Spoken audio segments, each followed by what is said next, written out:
పాకిస్తాన్కి సంబంధించినటువంటి బిలావల్ భుట్టో జర్దారి వీళ్ళమ్మనే ఉరేశారు ఇంతకుముందు. అంత దేశద్రోహ దేశం, అంత పనికిమాలిన దేశం అది. వీడిప్పుడు మళ్ళీ రెచ్చిపోయి స్టేట్మెంట్లు ఇస్తున్నాడు. మొన్న ఈ మధ్యనే సింధు నదిలో రక్తం పారిస్తానని చెప్పినోడు వీడే. వాడు రక్తం పారిస్తుంటే వాడిని మొక్కలు చేయడం ఎట్లాగో భారత్కి తెలియదా? పిచ్చి సన్నాసి. ఏదో అక్కడ ఎలక్షన్స్ కోసం పిచ్చి కోతలకు వస్తూ ఉంటాడు.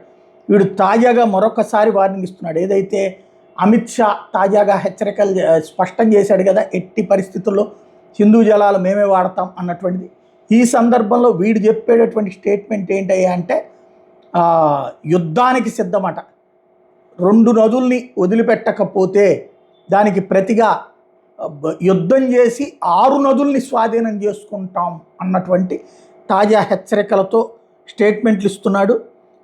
వీడు ఇచ్చేటటువంటి స్టేట్మెంట్లన్నీ ఇట్లాగే ఉంటాయి అన్నమాట. ఏదో అద్భుతం చేసేసేవాడికి మళ్ళీనే మాట్లాడుతూ ఉంటాడు. కాబట్టి ఇది చేసి వచ్చింది ఎప్పుడు అంటే పాకిస్తాన్ మన దేశం మీదకి వచ్చి దాడి చేసి గెలవగలిగినంత దమ్ముందా?